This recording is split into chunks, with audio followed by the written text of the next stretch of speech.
Salam alaikum, bonjour, bonsoir, j'espère que vous allez bien, j'espère que ça se passe. Moi, alhamdoulilah, ça va.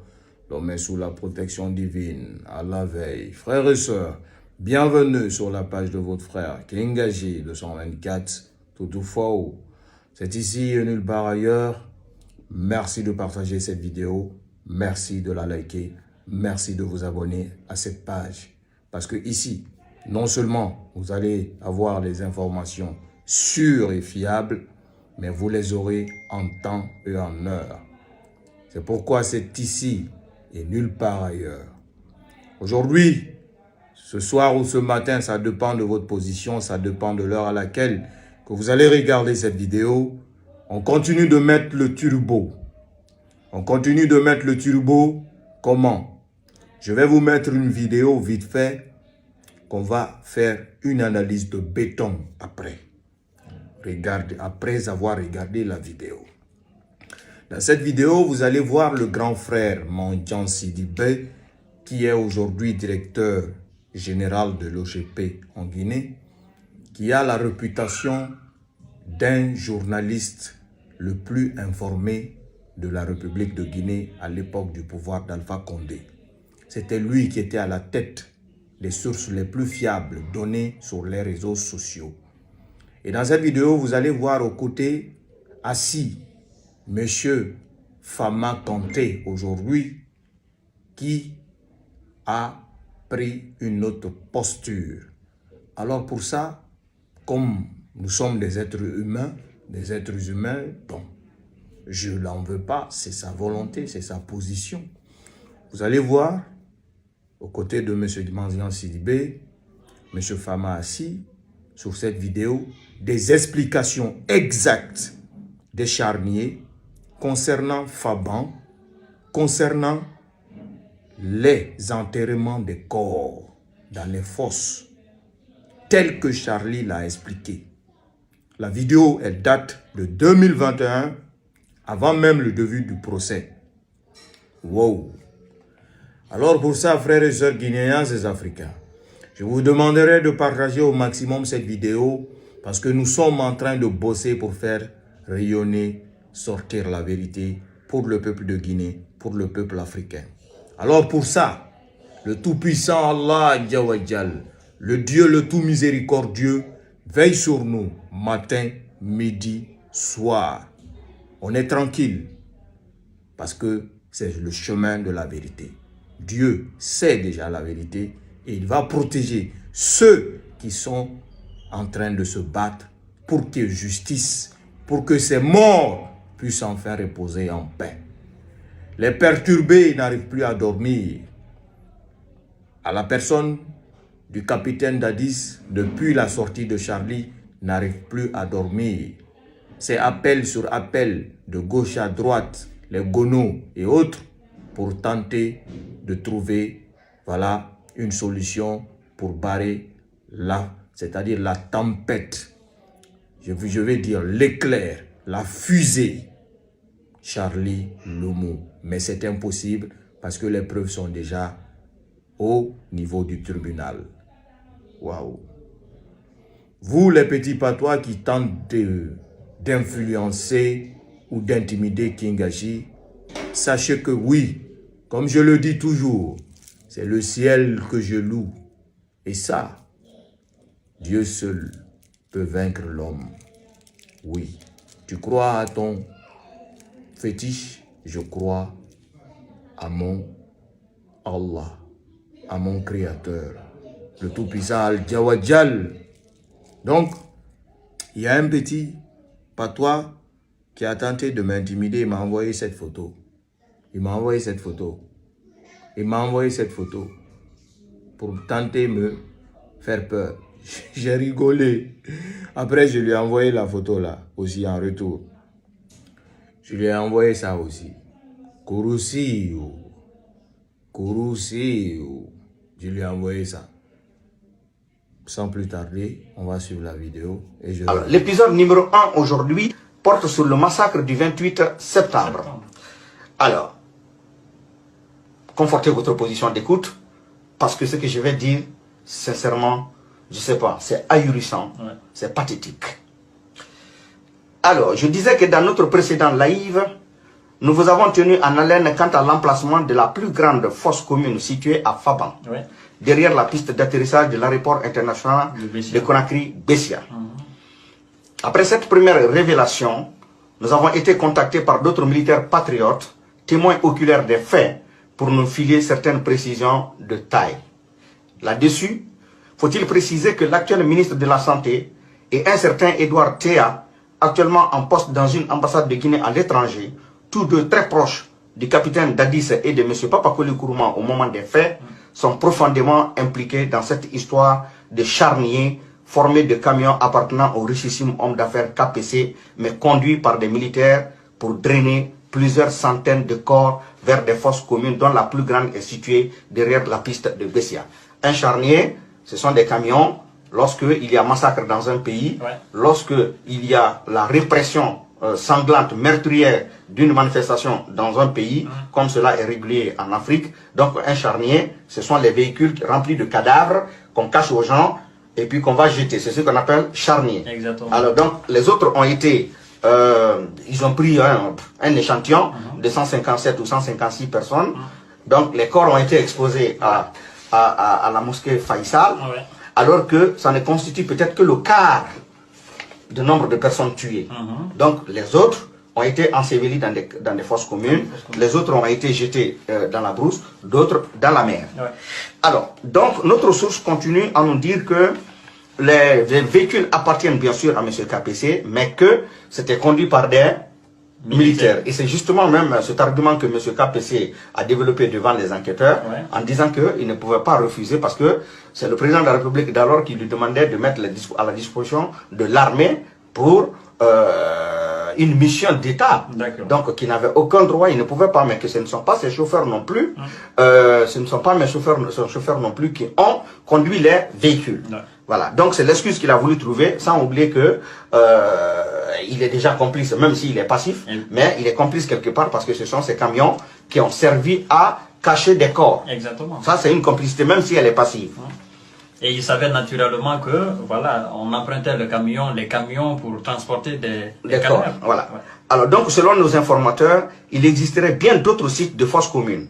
Donc, ce n'est pas seulement Faban, qu'il y a bien d'autres, 2 ou 3 comme ça. Alors, donc, mais comme dans un premier temps, il fallait dégager toute la grande quantité là, parce que Dadis ne voudrait pas aussi que tous les militaires soient au courant. Bien sûr. Voilà, parce qu'aujourd'hui, il y a des gens qui pouvaient témoigner s'il y avait beaucoup de personnes qui étaient au courant. Donc, ils ont géré ça dans un cercle très restreint. Alors, donc cette information pourrait déjà guider les enquêteurs de la CPI quant à dire qu'il y a une fosse à Faban et qu'il y a 3 autres ailleurs, d'autant plus que nous allons vous donner certains noms de personnes qui étaient impliquées dedans, tels que l'actuel ministre de la Santé, tels que M. Edouard, ils sont tous vivants, quand bien même on a presque éliminé le général Toto aujourd'hui, Toumba aussi est en train d'être éliminé à petit feu, tous les témoins sont en train d'être éliminés finalement, l'ancien intendant de l'armée, aussi M. Paclé, il est éliminé aussi, il faut le dire comme ça. Alors donc tous ces témoins ou bien tous ces acteurs du massacre du 28 septembre sont en train d'être éliminés petit à petit, un à un. Alors donc il suffit tout simplement qu'il y ait la moindre volonté politique de procéder au dénouement de l'affaire portant sur les tristes événements du 28 septembre pour que la vérité soit connue, parce qu'il y a encore des acteurs qui vivent. Nos sources révèlent qu'après le massacre au stade du 28 septembre et la réquisition des camions de KPC, les corps de ceux qui sont déclarés portés disparus ont été d'abord transportés au camp Samori avant de décider de ce qu'il fallait en faire, le capitaine Dadis ayant refusé que les corps soient admis au camp Alpha Yaya qui servait de siège au CNDD. Donc quand il y a eu le massacre, Dadis leur aurait dit, vous envoyez de l'autre côté, le temps qu'on prenne une décision. Mais comme le camp était très fréquenté à l'époque par tout le monde, parce que tout le monde se rabattait vers le camp Alpha Yaya qui était le siège du CNDD, donc il a demandé à ce que les corps soient envoyés discrètement au camp Alpha Yaya. Pour ne pas que ça pourrit, et que on sente des odeurs désagréables, quoi. Donc en envoyant les corps au camp Alpha Yaya, il aurait eu trop de témoins et les risques de fuite étaient inévitables sur le nombre effrayant et effroyable effrayant et effroyable de victimes. il y a eu plus de 500 personnes portées disparues. Imaginez, hein? 500 personnes. Et officiellement, oui, ce sont des sources militaires qui nous disent. Alors, donc, des personnes déclarées disparues, mais qui ne sont pas disparues. On sait où ils sont, où elles sont. Alors, donc, les 100 et quelques corps présentés aux parents des victimes ne représentent que le quart du nombre total de personnes tuées ce 28 septembre, très sombre. Au niveau du camp Samori également, ce n'étaient pas tous les militaires qui avaient accès au corps qu'on a dissimulé. On craignait toujours la fuite. Les 2 camions charniers dont le contenu a été déversé dans la fosse commune de Faban ont été discrètement stationnés dans un premier temps dans l'enceinte de l'ancienne résidence de feu général Lansana Conté et placés sous le contrôle d'Edouard Théa. Alors, donc quand on a fini de remplir ces 2 camions, ils sont allés les stationner, pas sur la place de du camp, ils sont allés dans la résidence de l'ancien président de la République, Lansana Conté, qui est très sécurisé, et donc voilà, qui n'était pas accessible à tout le monde, que donc c'est là-bas que les camions ont été stationnés, le temps que les fossoyeurs finissent de creuser la fosse commune derrière la piste. Derrière la piste, voilà, donc, de Faban. Donc c'est quand tu étais prêt pour ne pas que le véhicule traîne, et que derrière Faban, parce qu'il y a des riverains qui pouvaient aussi les surprendre, donc il fallait s'assurer que tout est prêt, et la nuit maintenant, ils sont allés déverser. Donc les corps n'ont pas été déversés la journée, c'est très tard dans la nuit. Donc le temps d'attente, les corps étaient à la résidence de Lansana Conté, l'ancienne résidence de Lansana Conté, qu'ils ont sécurisé, et c'est pas tout le monde qui avait accès lorsque les 2 camions ont été stationnés là. Et donc ces 2 camions étaient placés sous le contrôle de monsieur Edouard Théa, qui est actuellement en poste en Angola, au niveau de l'ambassade de Guinée. Alors, et puis, donc ce n'est pas tout le monde qui avait accès aux 2 camions, selon toujours nos sources militaires qui étaient présents aussi sur place. Donc le ministre de la Santé d'alors, le colonel Chérif Gabi, était allé voir les corps dans la cour de l'ancienne résidence du général Lansana Conté en déclarant ceci. Je cite ce que le ministre a dit. Personne ne vous a dit d'aller au stade. Vous vous êtes entêté et voilà le résultat. Fin de citation. Après avoir prononcé ces mots, le ministre, en guise de moquerie, avait même craché sur certains corps et donné des coups de pied à d'autres corps. Voilà. Donc il est venu, tellement il est content, mission accomplie, il crache sur des corps et il avait donné encore des coups de pied à d'autres. Ok. Alors, c'était en présence aussi de M. Cheikh Sidia Diabaté, qui vit, et je vais vous montrer tout de suite M. Cheikh Sidia Diabaté, qui était le responsable à l'époque des services de renseignement de l'armée, et donc lui aussi il était présent ce jour. Il était présent lorsque le ministre agissait de la sorte, sauf que il n'a pas voulu. Voilà M. Cheikh Sidia, le voilà, c'est lui, M. Cheikh Sidia Diabaté. C'est ce dernier-là. Voilà. Donc c'était lui qui était chargé des services de renseignement de l'armée à l'époque, et il a assisté à toutes les opérations. C'est curieux que lui, il ne soit pas inculpé aujourd'hui. C'est curieux qu'il ne soit pas inquiété, alors que il a beaucoup d'éléments, il a beaucoup d'informations à fournir. Je ne sais pas pourquoi est-ce que on peut pas l'interpeller, d'autant plus que bien, on a tous suivi avec attention, on a tous compris. Vous voyez, quand c'est une vérité, la vérité, on ne peut pas la modifier. Vous avez vu? C'est-à-dire, c'est comme si c'est Charlie qui a parlé. Tout ce que Charlie a dit, ça a été dit en 2021, parce que la vidéo là date de 2021. Tout ce que Charlie dit, vous avez écouté, vous avez entendu. Celui qui a parlé là, c'est l'un des journalistes les plus informés de la Guinée. Il avait des sources même au sein du palais Sékou Touré, à côté d'Alpha Condé. Donc aujourd'hui, il est avec le régime de transition. Grand frère, il ne faut pas avoir peur ou de vous gêner par rapport à ça. C'est vous qui avez dit, à travers des sources fiables. Si aujourd'hui nous sommes dans le procès 28 septembre, il ne faut pas avoir peur d'aller à la barre, de témoigner ça. C'est ça un homme. Aussi simple que ça. Quant à Fama, qui sait que consciencieusement, Dadis est coupable parce qu'il a les preuves, il a vu les preuves avec Mandian Sidibé. Aujourd'hui, c'est lui qui sort pour raconter n'importe quoi.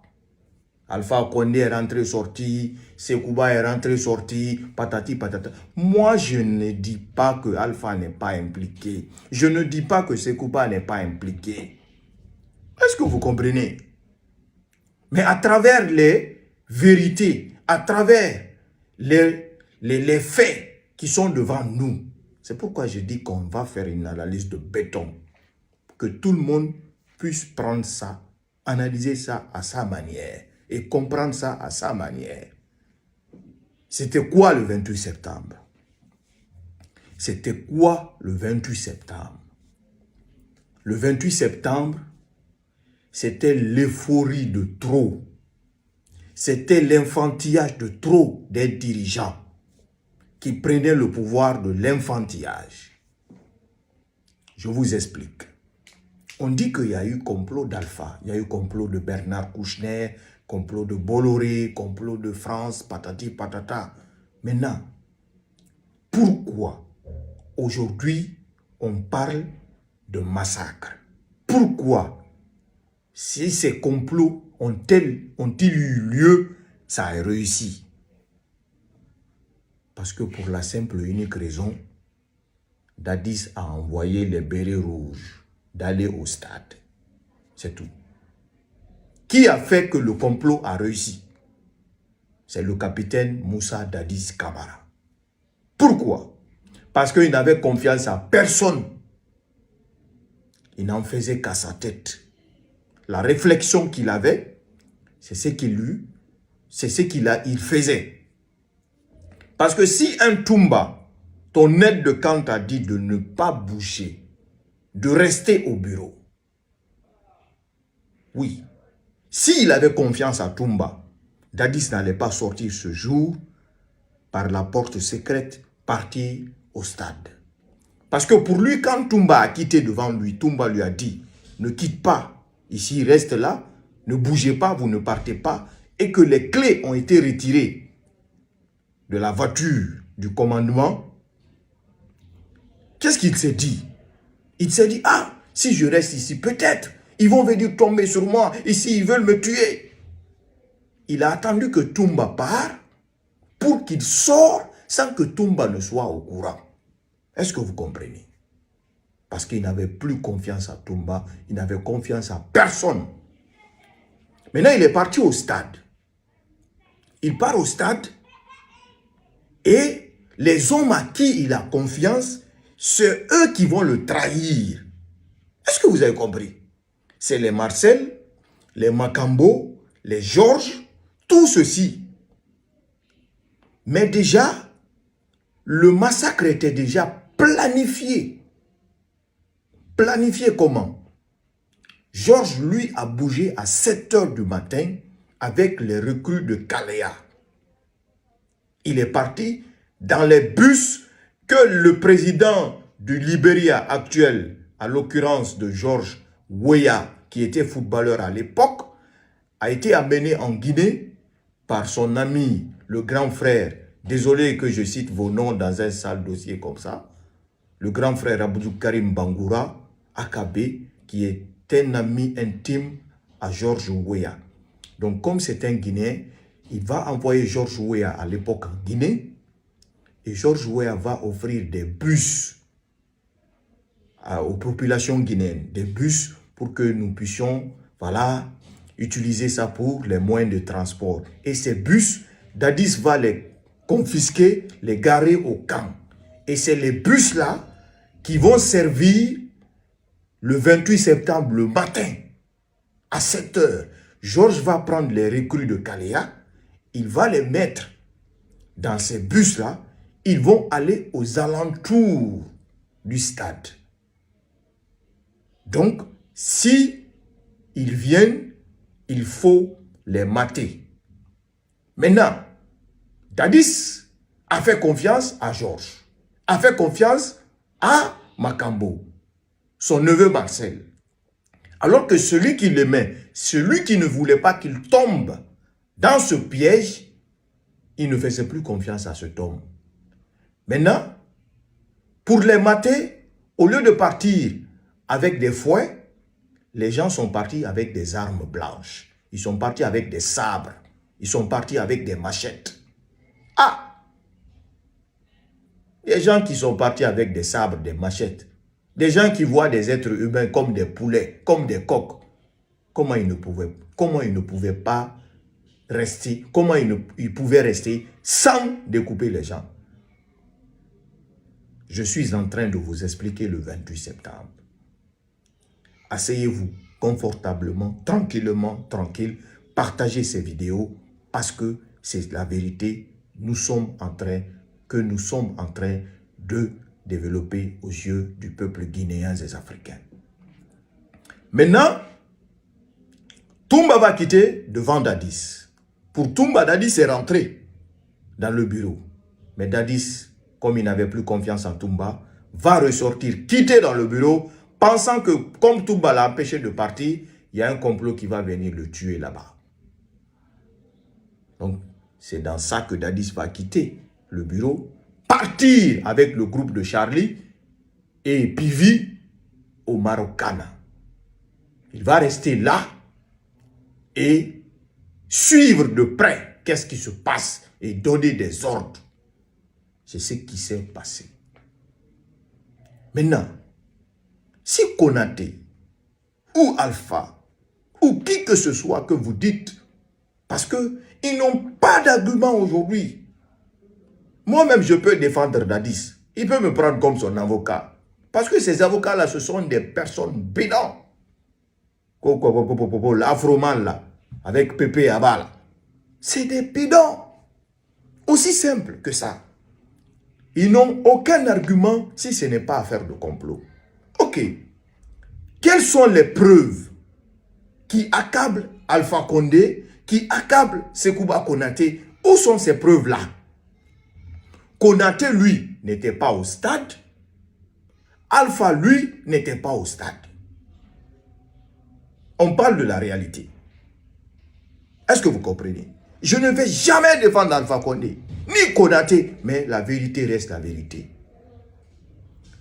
Pour Alpha, c'est mobiliser les gens, rassembler les forces vives, manipuler les autres leaders pour qu'ils se rendent au stade. Et lui, il a pris, oui, la fuite pour partir vers la Sierra Leone et partir aux États-Unis. Donc pour lui, qu'est-ce qui allait se passer? Donc, les manifestants allaient partir là-bas. Ce qui allait se passer, ça allait se passer. Donc, il n'était pas là. Mais qui a envoyé les militaires au stade? Qui a ordonné que Tcheboro part faire le maintien d'ordre? Si Dadis était resté serein, tranquille, voilà, vous êtes parti manifester. Vous êtes rentré au stade. Qu'on n'interdisait même pas la manifestation. Qu'on n'interdisait même pas la manifestation. Les forces vives partent au stade, rentrent dans l'intérieur, à l'intérieur du stade, fait les manifs, disent ce qu'ils veulent, du matin jusqu'au soir, ils vont se fatiguer là-bas, chacun va prendre la route, rentrer chez lui. Dadis, lui, reste dans son camp avec ses militaires. Si le communiqué du chef d'état-major général des armées avait été respecté, on n'en serait pas là aujourd'hui. Si les barrages n'avaient pas été franchis, on n'en serait pas là aujourd'hui. Il faut qu'on sache la vérité. Il faut qu'on se dise la vérité. Le chef d'état-major a fait sortir un communiqué de caserner tous les militaires au camp. Ce communiqué a été lu. Mais ça n'a pas été respecté par le président en personne, qui a ordonné à sa milice de partir au stade, d'aller mater les gens. C'est là qu'on parle de 28 septembre. Si Dadis n'avait pas contribué de manière très très positive pour que la manif échoue, pour que les manifestants soit maté, soit écrasé, on ne parlerait pas aujourd'hui du massacre des événements du 28 septembre. Alors, si cela a été fait, Dadis n'avait plus confiance à personne. Après Marokana, il n'est même pas rentré au camp. Il est parti en ville, à l'hôtel Le Rocher. Il était avec sa copine. Voilà. Si vous avez vu reportage de France 24 où il était assis avec ses amis, c'est leader, c'est faux leader. C'est hôtel Le Rocher, c'est chez moi là-bas en ville, à Sandravalia. C'est là-bas qu'il passait la nuit, Dadis, quelquefois. J'ai toutes les informations là. Donc il est parti à l'hôtel Le Rocher, il n'est même pas parti au camp, malgré que quand les événements étaient finis, il n'avait pas le cœur, il n'osait pas partir au camp. C'est la nuit, tardivement, il est parti au camp. Capitaine Moussa Dadis. Et en gros, les gens qui ont fait ce massacre ne tenaient pas compte du dégât qu'ils faisaient. C'est aujourd'hui qu'ils se sont rendus compte, y compris lui-même le capitaine, que vraiment ce qu'on a fait, c'est vraiment très, très, très grave. Alors, ils ont décidé quoi? De tout nier. Ils ont décidé quoi? De ne jamais reconnaître. Marcel a décidé de ne jamais reconnaître qu'il a été au stade. Ainsi de suite. Georges est à la maison centrale. Georges va venir à la barre. Je vous apprends. Ce Georges qui a pris les recrues de Kaléa à 7 heures, ce Georges qui a été cité par Charlie Lumou, parce que Charlie ne sait pas que Georges est arrêté. Je t'apprends, Charlie, Georges est arrêté, il est à la maison centrale. Jean-Louis, l'adjoint de Bienvenue Lama, est arrêté, est à la maison centrale. Thomas, le boucher, celui qui a découpé Sankaran, je vous apprends que la vidéo témoignage va venir, parce que Sankaran a été découpé, il y avait un témoin oculaire qui observait, il a relaté les faits, c'est incroyable. Incroyable. Il y a même eu du cannibalisme. Waouh. Waouh. Je dis qu'on va mettre le turbo. La vérité va sortir, va jaillir dans cette affaire. Donc Georges est à la maison centrale. Il va venir à la barre. Ce Georges qui a été cité, ce Georges qui s'est fait passer par le commandant du salon. Regardez les faits. Georges qui bouge à 7 heures. Et le salon n'a pas bougé. Le salon n'a pas bougé. Toumba, lui, est resté chez lui. C'est quand il a appris que Koumba, ça lui a dit que le président est parti, que Toumba est parti au stade. Si Toumba n'avait pas appris que Dadis était parti au stade, je jure que le nom de Toumba n'allait même pas être cité. C'est quand ils ont vu Toumba les dépasser. Ils ont dit que Toumba a passé. Et quand ils ont vu que Toumba est venu au stade, c'est la rentrée du Toumba maintenant, ils ont ordonné à tous les militaires de rentrer au stade pour faire endosser toutes les charges sur Toumba. C'est comme ça ça s'est passé. Mais on a vu la vidéo que je vous ai mis que Toumba était en train de rentrer au stade, courir. Aucune arme en main. Courir. Il venait même dépasser ceux qui étaient armés. Il est parti sauver les leaders. Si ces leaders avaient perdu la vie ce jour, la Guinée aujourd'hui serait toujours dans le bain de sang. Alors, chers frères et sœurs guinéens et africains, la vérité va sortir dans cette affaire. Le fétichisme ne pourra rien parce que Dieu a déjà fini de faire son travail. Et quand Dieu finit de faire son travail, c'est ce qu'on appelle en Soussou, Nabara Balam. C'est fermé. C'est fini. Est-ce que vous comprenez? Donc, Toumba arrive au stade, tout le monde rentre au stade, tous les militaires rentrent au même moment que Toumba. C'est pourquoi quand vous allez voir certains témoignages de certains leaders politiques, ils vont dire que c'est à l'arrivée de Toumba qui a coïncidé au tir. C'est dès à l'arrivée de Toumba qu'il y a eu des tirs. C'est comme si c'est Toumba qui a donné des ordres. Et pourtant, le chargé des opérations au stade, c'est bel et bien le fou Marcel Guilavogui et Makambo. C'était eux à la tête, suivis de Begré. Mais pour faire endosser Toumba toutes les charges, ils ont attendu que Toumba vienne pour dire que c'est Toumba, c'est Toumba, c'est Toumba. Frères et sœurs guinéens et africains, il y a bel et bien eu complot. Mais où sont les preuves? Si Konaté a truqué les élections, élire Alpha Condé, c'est entre eux là-bas.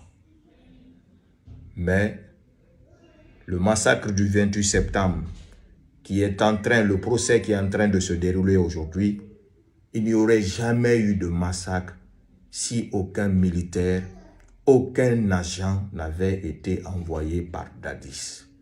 Il n'y aurait jamais eu de massacre. Parce que les militants, les manifestants ne peuvent pas se tuer entre eux. Les manifestants ne peuvent pas se faire du mal entre eux. Vous avez vu des vidéos des manifestants. Quand ils sont rentrés, ils étaient en train de courir dans le stade. Ils étaient en train de prier dans le stade. Ils étaient en train de crier dans le stade.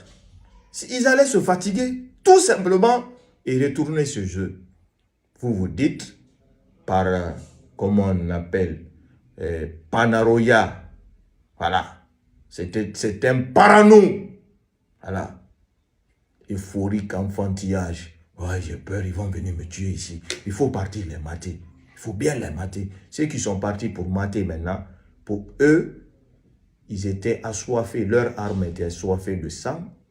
Les sabres là, ils ne pouvaient pas jouer avec ça longtemps sans essayer sur l'être humain. Donc, ils ont fait le massacre. C'est ça le 28 septembre. Et ça, mon capitaine, vous allez le payer. C'était votre frère, Kengaji 224, Toutou fort. C'est ici et nulle part ailleurs. On continue de mettre le turbo. D'ici là, portez-vous bien. Bonjour, bonne semaine. Bonsoir, bonne semaine. Et voilà, partagez. Voilà, Allah veille sur nous. Merci. À très bientôt. À très très vite.